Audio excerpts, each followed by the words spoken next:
ஒரு குட்டி பையன் அம்மா கிட்ட போய் கேட்டானா, அம்மா நம்ம வீட்டில் செடி வளர்க்கணும், அதுவும் மூங்கில் செடி தான் எனக்கு வேணும் அப்படின்னு சொல்லி.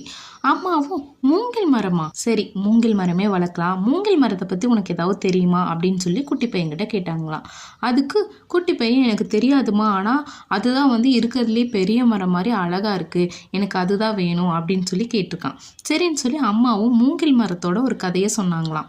வெற்றி கண்ட மனிதர்கள் மட்டுமில்ல, தாவரங்களும் பொறுமையை நமக்கு சொல்லிக் கொடுக்கும் அப்படிங்கிற வகையில் பொறுமைக்கு மிகச்சிறந்த உதாரணமாக இருக்கிறது மூங்கில் மரம் தான். புல்லு வகைகளில் மூங்கில் மிகவும் உயரமாக வளரக்கூடியது. எந்த திசையிலேருந்து காற்று வீசினாலும் மூங்கில் ஒரே திசையில் எதிர்கொள்ளுமா. மூங்கில் விதைகளை நட்டு தண்ணீர் ஊற்றி பராமரித்து வந்தால் முதல் ஆண்டுக்கு வெளியில் வரவே வராதான், எந்த ஒரு மாற்றமும் தெரியாது. ஆனால் மற்ற தாவரங்கள் நன்றாக வளர்ந்து கொண்டிருக்கும். பருவ காலங்கள் மாறிக்கொண்டே இருந்தாலும் முதல் 4 வருடங்கள் வரை மூங்கில் வளரவே வளராதான். கண்ணா இங்கே பாரு, மூங்கிலை வளர்க்கறதுக்கு 4 ஆண்டுகள் காத்திருக்கணும், அப்போ தான் நம்மளுக்கு பெரிய மூங்கில் கிடைக்கும். 5ஆவது ஆண்டோட தொடக்கத்தில் தான் மூங்கில் மெல்ல முளைக்கவே தொடங்கும். ஒரே ஆண்டில் 80 அடி உயரம் வரைக்கும் வளருமா.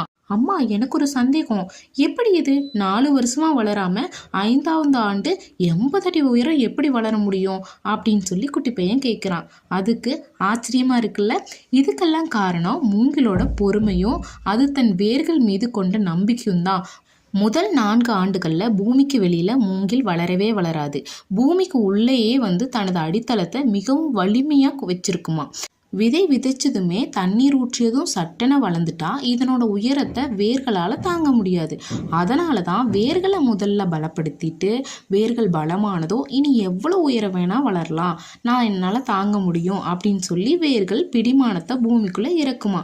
அசுரத்தனமான வளர்ச்சியை நோக்கி மூங்கில் பயணிக்குமா.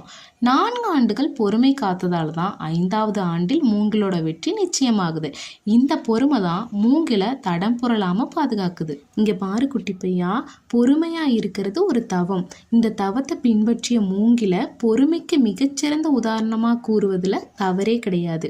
நாமும் மூங்கிலை போல பொறுமையாக இருந்து நமக்கான வெற்றியை நிலையானதாக பெற வேண்டும். ஓகேவா? இந்த கதை உங்களுக்கு பிடிச்சிருந்துச்சுன்னா இந்த கதைக்கு ஒரு லைக் பண்ணுங்கள். இதே மாதிரி பல கதைகளை கேட்க என்னோட சேனலை சப்ஸ்கிரைப் பண்ணுங்கள். Thank you friends.